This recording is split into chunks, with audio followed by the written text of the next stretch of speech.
Hello again, Math 151. Let's find the dx of cotangent inverse of x.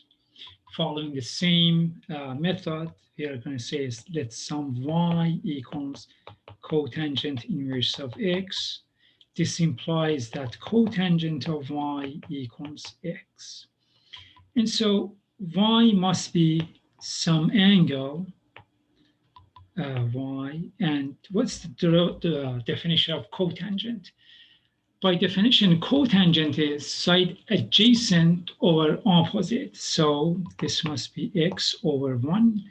That leaves my hypotenuse by x squared plus 1. So now, or if you prefer 1 plus x squared, doesn't matter. Now, if I take the derivative of cotangent of y, I will have minus cosecant squared of y prime equals 1. So therefore, y prime equals minus 1 over cosecant squared of y. And that equals, what is, well, let me put a negative 1 in here. What is cosecant? Cosecant is 1 over sine. So in this case, I have square root of x squared plus 1, square root of, or 1 plus x squared, doesn't matter, all that being squared. So now I can go ahead and cancel this with this. So that equals minus 1 over 1 plus x squared, which is the same as minus 1 over x squared plus 1. So this is the ddx of cotangent inverse of x. But now, how about secant inverse of x? So if I'm looking for dx of secant inverse of x, I'm going to let y equals secant inverse of x, and that implies that secant of y equals x. And if I take the derivative of both sides, I get secant x, tangent x, I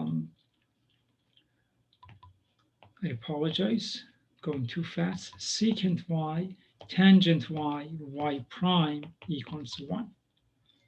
So dividing both sides by the coefficient of y prime, I get that y prime equals 1 over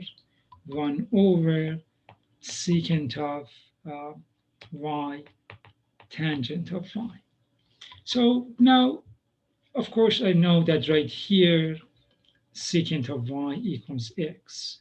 So I can rewrite this y prime equals, that's 1 over x for secant of y.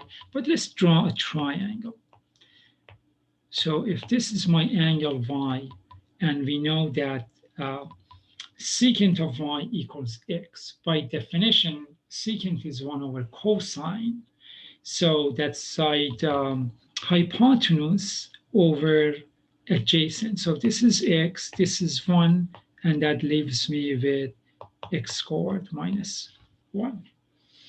And so secant of y, okay, which is 1 over cosine, I can easily see that this is my x.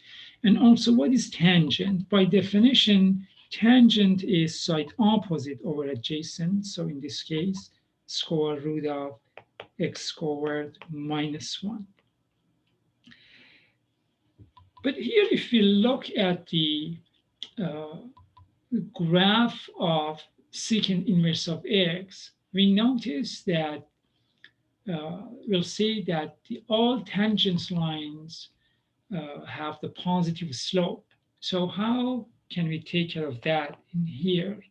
You see x squared under the square root, no matter what, in any number you score, it gives you a positive value. But this x right here outside gives us trouble. So we fix that by saying that y prime, y prime equals 1 over absolute value of x times square root of x squared minus 1. And we know that x cannot equal plus and minus 1, and x cannot equal 0 because we cannot have 0 in the denominator.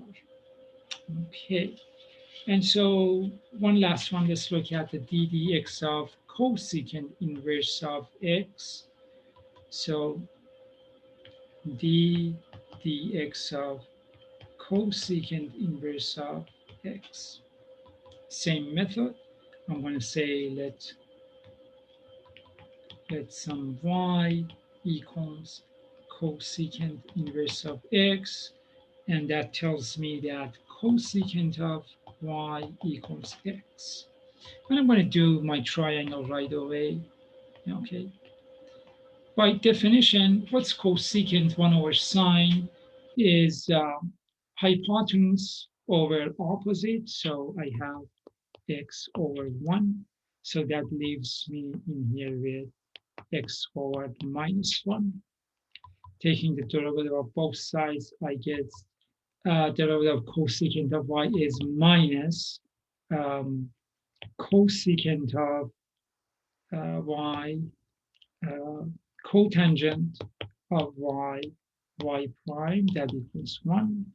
So I have y prime equals minus 1 over um, uh, cosecant of y cotangent of y. So let's replace them. Well, this is, you see, the cosecant of y equals x. That's easy to see from here and easy to see from the triangle. So y prime equals minus 1 over x, and cotangent, which is adjacent over opposite, gives me x squared minus 1. And if you look at the graph of cosecant inverse of x, you see that the tangent lines are negative at all times. So I do have a minus 1 in here, so I cannot have negative in the denominator.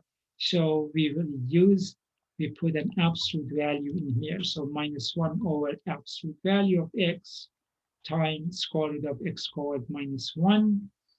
And we know that x cannot equal 0, and it cannot equal plus and minus 1. I hope you enjoyed this. You enjoyed this video. Thank you.